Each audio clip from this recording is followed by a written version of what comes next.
لا إله إلا الله محمد رسول الله. الحمد لله رب العالمين وأفضل الصلاة وأتم التسليم على سيدنا ونبينا محمد ذي القدر العظيم وعلى آله وأصحابه وسلم تسليما كثيرا.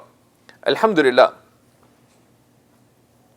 The theme of this Ramadan is the branches of faith, and one of the most impactful ways to strengthen one's faith and to cultivate the tree of faith is to increase in knowledge and understanding of the most beautiful names of Allah subhanahu wa ta'ala. So in the second half of the month of Ramadan, we'll be going through a text on the most beautiful names. It's a succinct commentary by one of the great theologians of Islam, Imam Muhammad ibn Yusuf as-Sanusi. And we'll be looking at some of his biographical details. And the purpose of studying this text, as the author will make clear, is the strengthening of faith. And the strengthening of faith, and in general, the strengthening of faith has two components. There's a component of understanding, right, of knowledge that is nurtured by understanding and reflection. And that's the knowledge component of the strengthening of faith. Right? And there's a way that knowledge is realized. Right? You learn about what you believe, you understand it, you reflect upon it, and faith is meanings that are lived. Right? Faith is meanings that are lived. Right? You can cultivate faith without actually doing anything extra by becoming a person of reflection. You do what everyone else does, but you reflect. Right? You reflect. إِنَّ فِي خَلْقِ السَّمَوَاتِ وَالْأَرْضِ وَاخْتِلَافِ اللَّيْلِ وَالنَّهَارِ لَآيَاتٍ. Truly in the alternation of, truly in the createdness of the heavens and the earth, and the alternation of night and day are numerous signs for those of understanding, ulil albab, people who have inward depth, or who seeking inward depth, people who reflect. What do? الَّذِينَ يَتَفَكَّرُونَ فِي خَلْقِ السَّمَاوَاتِ وَالْأَرْضِ. Those who reflect on the createdness of the heavens and the earth. Right? This is one of the ways that faith is nurtured, through knowledge, understanding, reflection, and the cultivating of the faith by living these meanings. So you're going to a job interview. You live the meaning of La hawla wa la quwwata illa billah, that there's no ability nor power except through Allah, that it is Allah who is al-mu'ti, al-mani', the giver and the withholder, al-qabid al-basit, the one who constricts or the one who expands, etc. Al-nafi' al-dar, the one who benefits and the one who harms. Right? So the act of walking into the interview room can be an act of faith. It's not the steps that you take that are increasing your faith, it's that act of reflection. So there's a component of how faith is nurtured through knowledge. And there, the 99 names all nurture within us an understanding of the one named. And those who like to read Imam al-Ghazali in his masterpiece on the 99 names, Al-Maqsid al-Asna, just translated into English, has a chapter on the relationship between the name, the naming, and the one named. And it's a bit of a theoretical discussion, at the end of which, of course, Imam al-Ghazali says, none of this is really important. So let's go to what is really important, just to understand the names themselves. But what is the significance of the names of Allah? Right? Each of the names of Allah affirms a meaning possessed by the one named by that name. Right? So for example, when we say Ar-Rahman, right? Ar-Rahman, the encompassingly merciful, affirms a meaning encompassing mercy, possessed by the one named Ar-Rahman, which is Allah. Right? So every name, al-ismu ma yadullu ala al-musamma. A name points to the one named. Lillahi al-asma'ul husna. Allah's are the most beautiful names.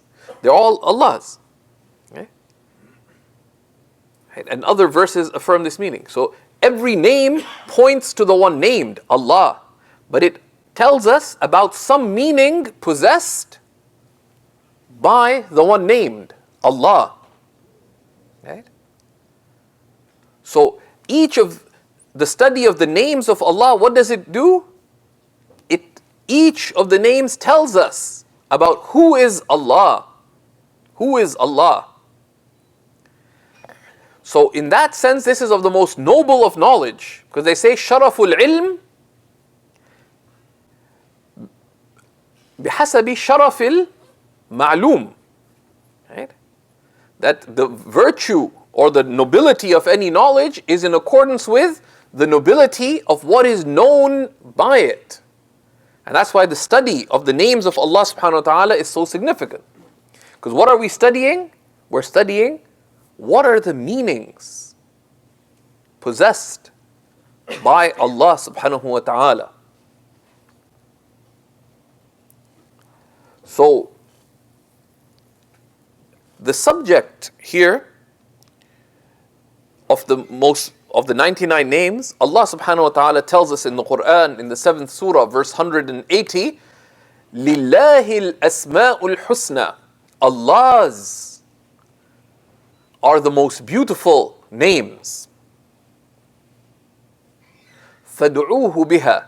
So call upon Him by them. So, this verse, Lillahi al-asma'ul husna. Right? Now, Allah's are the most beautiful of names. Normally, a sentence like this, right, this is, in Arabic, what kind of sentence is it? This is a jumla ismiya. Right? It is a nominal sentence. The beginning of the sentence is Al-Asma'ul Husna, the most beautiful of names, right? Thabitatun lillahi ta'ala, right? Are affirmed for Allah subhanahu wa ta'ala. Are Allah's, putting Allah subhanahu wa ta'ala first. For Allah are the most beautiful names. It's done. Why? To emphasize whose are these names. Right? We're not just reading different names, but it is Allah who has the most beautiful names. Right? So the point of the names is the one they're pointing to. Right? The one they are pointing to. Okay? And so this is the primary purpose, therefore, of studying the subject is ziyadatul iman. Right? Wa taqwiyatul yaqeen is the increase of faith and the strengthening of certitude. The increase of faith and the strengthening of certitude. But there's more to it, because that's just one half of how one strengthens faith. The second aspect of how one strengthens faith is through action. As Imam Ibrahim al-Laqani says in Jawharat al-Tawheed, وَرُجِّحَتْ زِيَادَةُ الْإِيمَانِ بِمَا تَزِيدُ طَاعَةُ الْإِنسَانِ. It is chosen that faith increases by all that increases a person's state of obedience. But how does one act on the 99 names of Allah? And one does. How does one act on the 99 names of Allah? The second part of this verse, فَادْعُوهُ بِهَا. So call upon Him by them. The verse expressly talks about فَادْعُوهُ بِهَا, make dua to Him by them. That's one of the ways that one attaches oneself by these names.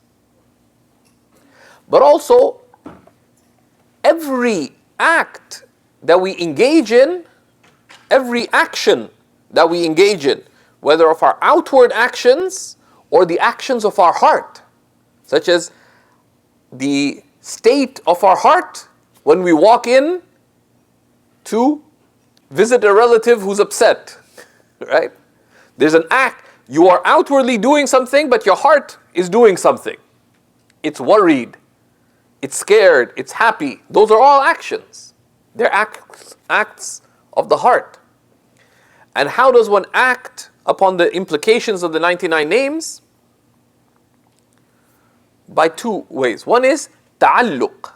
How does one connect to Allah through the implications of these names? That if He is, for example, Al-Mu'ti, if He is the giver, then you turn to Allah by the implication of this name by asking Him to give you. Salullaha min fadlih. Ask Allah, and that's from fad'uhu biha. Call upon Him by them. Is to turn to Allah by the implications of those names. That's the ta'alluq. But then also, who are you? He has the most beautiful names. Who are you though? You are the servant of God, right? Why do we act in this life? Why do we act? Because we know who we are and we know what we've been commanded to do. And as one of the poets said, وَلَوْلَا هَوَاكُمْ فِي الْحَشَى مَا تَحَرَّكْنَا. Were it not for your yearning in our hearts, we would not have moved. Right? The intelligent person does not do anything without purpose. That's why a lot of the most intelligent people tend to be lazier than others. Why? Because if it doesn't make sense, they don't do it. And sometimes they ask the most awkward question. They're the ones who ask the why question. Why this and why that? Why? Because, and this is something the Prophet ﷺ nurtured in the Sahaba right when they're building the Prophet's mosque. Allahumma lawla anta mahtadayna wala tasaddaqna wala sallayna. Oh Allah, were it not for you, we would not be guided. And we would not have given in charity, nor would we have prayed. No action makes sense without its ultimate purpose. So, you are the servant of Allah. And if Lillahi al-Asma'ul Husna, Allah's are the most beautiful names. And if you know that you are the servant of Allah, who are you? You are Abdullah. You are the servant of Allah.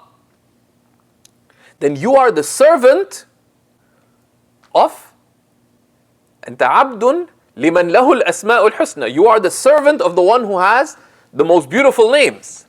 So the servant acts for the sake of their Lord on behalf of their Lord. They're the Khalifa. Khalifatullah fi ardihi. Right? So if you are the servant of the most generous, say, I'm a servant of Allah. Oh, my Lord is generous. As for me, no, not me. Right? What kind of servant are you? Right? Right? Our king is very kind, but I am brutal. Right?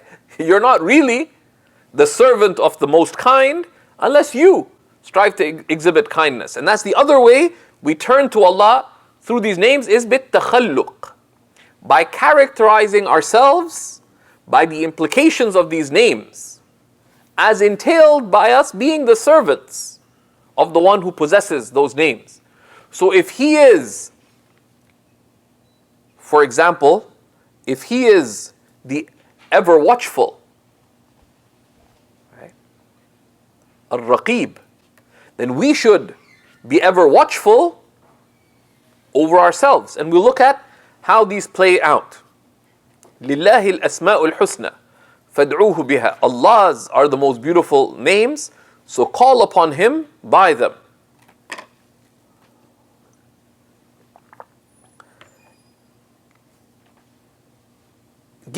Of course, we have been blessed as being of the ummah of our beloved Prophet Muhammad, peace and blessings be upon him, that Allah has revealed Himself and disclosed Himself in the final revelation more completely than in any other divine revelation to any other prophet or prophetic community. This idea of God having 99 names, and we have many more names than the 99 names mentioned in the Quran and the Sunnah, each of which affirms meanings for the divine. Right? These tell us more about the divine than any other peoples have ever known. And then the dispensation here, so call upon Him by them. Right? Because Allah has chosen to deal with the final ummah with His particular mercy. By His rahimiyah, by His being the particularly merciful. So in other, the idea of thou shalt not take thy Lord's name in vain, right? That you can only mention the name of God at particular times, in particular places, in particular ways. In some religions, only certain people can mention the names of God. Even amongst the people of the book, in the Judaic tradition, mentioning the name of God is even more serious than in Christianity. Okay? But the door for the believers has been opened, except in the obviously unbecoming. You're in the act of relieving yourself. The door to remembering God in general is open, and calling upon Allah by these names is open. Right? And that's a tremendous favor. Our beloved Messenger ﷺ, in a hadith related by Imam Bukhari and Imam Muslim, and also related in other major works, including Sunan al-Tirmidhi and elsewhere, he said ﷺ that Allah Most High has 99 names, 100 less one. Then he said, ﷺ, Man ahsaha dakhal al-jannah. Whoever encompasses them enters paradise. And we will be looking at the author's explanation, Imam Sanusi's explanation, of what does it mean to encompass the 99 names. Right? But this and other hadiths of the Prophet ﷺ encouraged the believers to pay attention to these names in various ways. And amongst the expressions of that attention is that the scholars wrote great treatises explaining the 99 names. Of the early treatises on this was by the great commentator of hadith and the distinguished jurist Imam al-Khattabi, who wrote extensively on the meanings of the 99 names. Also of the early scholars and one of the great masters of the spiritual path, the author of one of the 4 fundamental works of Islamic spirituality, Imam Abul Qasim al-Qushayri of the early 5th century, wrote a brilliant work on the 99 names. The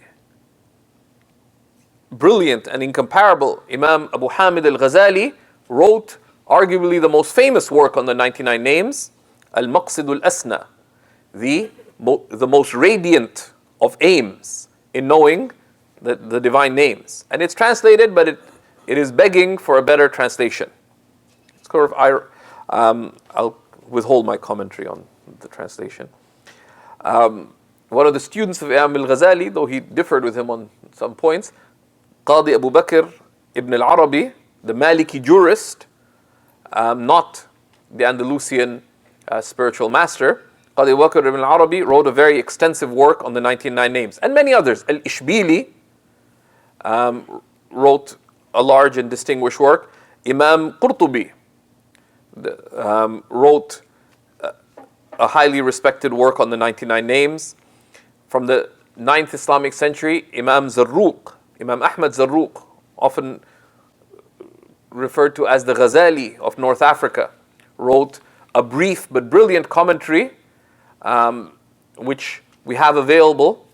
That was the primary commentary we used on Seekers Hub Global for an on-demand course we have. That it's over 40 extensive lessons explaining the 99 names.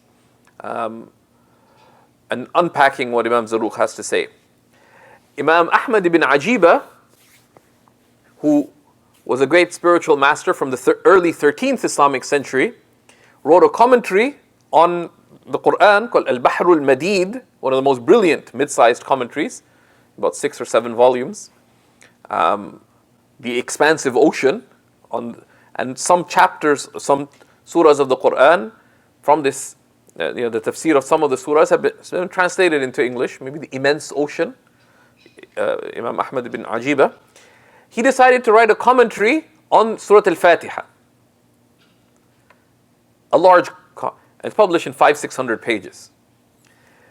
But in order to understand who is Bismillah ar-Rahman ar-Rahim, you need to know the other names. So, in the tafsir of Al-Fatiha Al-Kabir of Ibn Ajiba is an explanation of the 99 names. And this has been translated into English by our dear friend and teacher, Shaykh Abdul Aziz, Shaykh Suraqa Abdul Aziz. And it's an excellent work. One of my favorites on the 99 names, but it's above my pay grade to explain the work like that. And there's many others who have written on the 99 names, amongst them the great jurist and hadith master and theologian Imam al-Bayhaqi in his famous work Al-Asma' was-Sifat, and others. Now, our author here, Imam Sanusi, is Abu Abdullah Muhammad ibn Yusuf al-Sanusi. He was born in the year 832 after the Hijrah, and he died in the year 895. And Imam al-Sanusi was arguably one of the greatest of the later period of Islamic theology, and one of the most influential. So there are stages in the development of Islamic theology in a very abstract way. There is the early period of the arising of Islamic theology, when sects appeared, internal and external challenges appeared, and they emerged schools of Islamic theology. That's sort of the period of the arising of Islamic theology, ilm al-kalam, as a discipline. And then there is the period of consolidation. And these are the great imams that synthesized what the early figures of Islamic theology wrote. And that period includes the likes of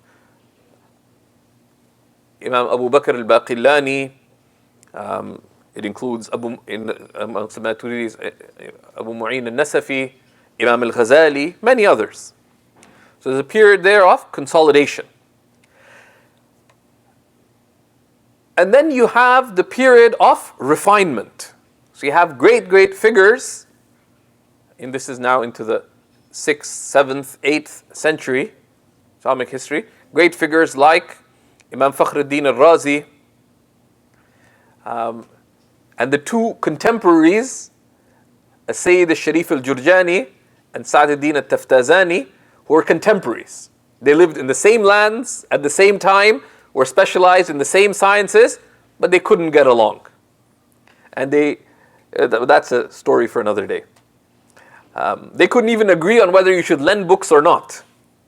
And they wrote poetry critiquing each other on the issue of lending books. And others, Imam Saifuddin al-Amidi and others. There's a period now of refinement.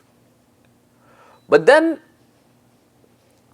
there's the later period of Islamic thought, because this refinement and verification came, but as Imam Laqani says in his poem Jawharat al-Tawheed, لكن من التطويل كلت الهمم فصار فيه الاختصار ملتزم. That the works of Islamic theology that came to defend and clarify and establish the principles on which faith and certitude are grounded intellectually, they became really large. And people, even people of knowledge, found it difficult to approach these large works. لكن من التطويل كلت الهمم. So people's resolves, not to paraphrase Lord of the Rings, but the will the will of men proves weak, right? So, فَصَارَ فِيهِ الْإِخْتِصَارُ مُلْتَهٍ. So the scholars wrote shorter works distilling Islamic theology. That what does the common person need? What does the seeker of knowledge need? What does the scholar need? Right? And to help them navigate the larger works. And there's some great imams that played this role, arguably the most influential of them, whose summary works laid the pathway and summarized the proofs and arguments for everyone who came after them, is Imam Abu Abdullah Muhammad ibn Yusuf Sanusi, our author. And he wrote a series of texts, very systematically. So he wrote a series of what they call Al-Sughra, Al-Wusta, Al-Kubra. Right? The shorter work, the mid-sized work, the larger work. Then he wrote Sughra Al-Sughra, the shorter work. And he wrote a series of books, each of which he commented upon. Right? So he laid a track of study. And he wrote Muqaddimat, the first principles. We studied it here, finished it earlier this year, here at the Hub with some of the seminary track students. So he wrote a whole curriculum of primers, of mutun, that summarized Islamic theology, from the first principles to the basics, mid-sized, larger, and he commented on each. And it's like they're like a roadmap. You could study all you need from beginning to advance in Islamic theology and only study the works of Imam Sanusi and no one else. Of course, that would be a bit limiting because we have hundreds of great scholars in the subject, but it's a clear roadmap. So everyone who came after benefited deeply from him. His most influential work is his mid-sized work called Barahin.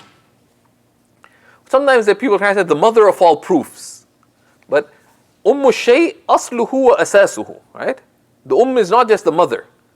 The refers to the foundation of something. So a better translation would be the foundational proofs or the essential proofs. Because in that, he presents in the beginning some of the first principles of Islamic beliefs, and then he goes through the attributes of Allah,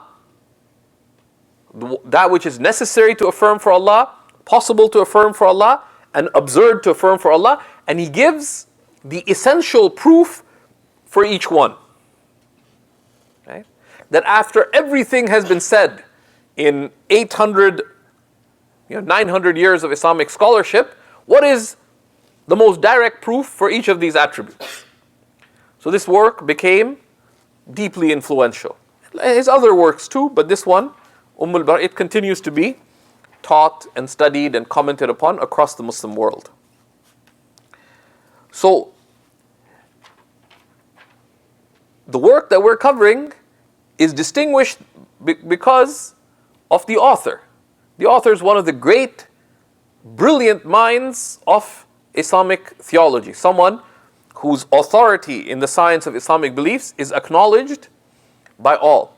And this work is beautiful because it's brief, but each of the divine names, if you can read half a dozen major works on the 99 names and leave feeling that so much more could be said about the name, any one name. Because as Allah subhanahu wa ta'ala tells us, and this is about his revelation. So consider, what about his names? That if all the oceans were ink for the words of my Lord, the oceans would be extinguished before the words of Allah would be encompassed. Even if we brought the like of all the oceans of this world to supplement. And that's about revelation. So what about the meanings possessed by the revealer, Allah subhanahu wa ta'ala? Right? So, but this work, briefly, for each of the names, gives us the meaning of the name and how we can turn to Allah through the name. So it's a brief work. It's less than 50 pages. We won't be reading the whole text, but we'll be taking keys from it to Today we're going to look at the author's opening, bi'idhnillahi ta'ala. It's a beautiful opening. He says, rahimahullah ta'ala, and this is Imam Abu Abdullah Muhammad ibn Yusuf as-Sanusi. Alhamdulillahi haqqa hamdihi. All praise is due to Allah with the praise that He deserves. Wassalatu wassalamu ala Sayyidina Mawlana Muhammadin nabiyyihi wa abdihi. And he sends peace and blessings upon our Master Muhammad, his prophet and servant. Wa ba'd. And he explains that فهذه جملة مختصرة في شرح أسماء الله الحسنى وكيفية العمل بها. So this is a brief work in explaining the names of Allah. Number one. So it's focused on brevity. Secondly, how to act on their implications. Right? How to act on the implications of these names. Because we are servants of the one who possesses these names, who possesses these meanings eternally. So if we are the servant of the All-Merciful, how should we be, and what does that entail? And then he explains, right, that why did he do this? حتى يجمع العبد الناظر في هذه الجملة بين المعرفة بالله والعمل بأحكام الله. So that the one who reads this brief work can join between knowing Allah Most High through His names, number one, and secondly, so that they are able to act upon Allah's commands. Because each of the divine names relates to meanings of slavehood we are commanded to actualize, live and realize in our lives. Right? And he says, وَذَلِكَ كَفِيلٌ بِالسَّعَادَةِ الْأُخْرَوِيَّةِ. And this would secure for one eternal felicity. Right? على حسب ما نص عليه الصادق المصدق. In accordance with what has been affirmed by the true and trusted, our beloved Prophet Muhammad sallallahu alaihi wasallam, في قوله إن لله تسعة وتسعين اسما. That truly Allah Most High has 99 names. مئة إلا واحدة. 100 less one. من أحصاها دخل الجنة. Whoever encompasses them enters paradise. Whoever encompasses them enters paradise.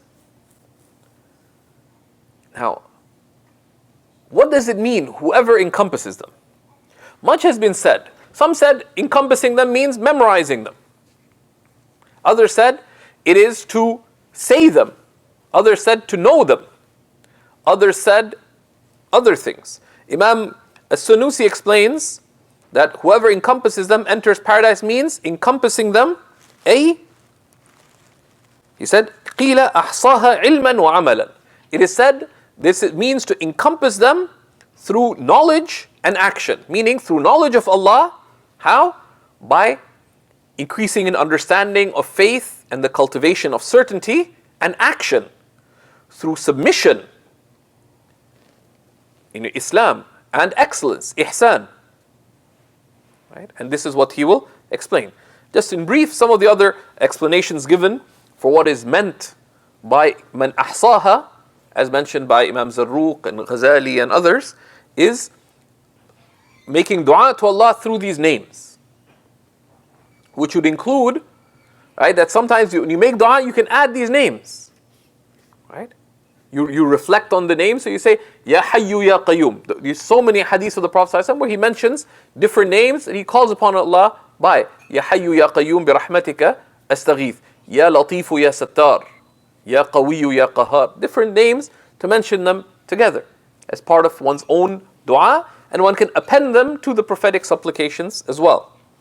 Another is to turn to Allah through the names. This is ta'alluq. And the author focuses on this. The third is takhalluq, to characterize oneself by the implications of these names. Now, what does it mean to be a servant of Allah who is the one who has such and such name? And fourth is to memorize them. And other things have been mentioned as well. So this is the author's introduction. And then he says, وهذه الجملة المختصرة وافية ببيان الأمرين بفضل الله تعالى. This brief explanation is sufficient in clarifying both matters. What are the meanings of these names? So we can realize them in our consciousness, and how we can act upon them. بفضل الله تعالى. نسأل الله تعالى أن ينفع بها مؤلفها وناظرها. We ask Allah Most High, says the author, that He benefit by it, its author, وَنَاظِرَهَا, and the one who looks at it, meaning who reads it. بِجَاهِ أَشْرَفِ خَلْقِهِ, by the honor of the most noble of His creation, Sayyidina wa Mawlana Muhammad, our Master and Lord Muhammad, peace and salawatullahi wa salamuhu alayhi, Allah's blessings and peace be upon him. And then he begins with the divine name Allah, right? The lafzul jalala. So we will stop there, and we'll continue on Saturday. And Saturday and Sunday we're going to be having sessions from 6 to 8 to look at these names, or 6 to 8:30 in these names. We hope to see you there, and we'll begin with the name Allah, and then the name Ar-Rahman, the names Ar-Rahman and Ar-Rahim. And Imam, although the work is brief, it's amazing. I read it years ago, but then I was preparing and I was blown. He deduces from the names Ar-Rahman and Ar-Rahim. Why? If you know who is Allah, that Allah is the merciful and compassionate, that you would renounce worldliness. I'll let you think about how that's understood. So we ask Allah subhanahu wa ta'ala that He make us of those who fulfill the implications of the promise of the Prophet ﷺ, مَنْ أَحْصَاهَا دَخَلَ الْجَنَّةِ, that whoever encompasses these divine names enters paradise. وَصَلَّى اللَّهُ وَسَلَّمَ وَبَارَكَ عَلَى سَيِّدِنَا وَنَبِيِّنَا مُحَمَّدٍ وآله وصحبه وسلم والحمد لله رب العالمين.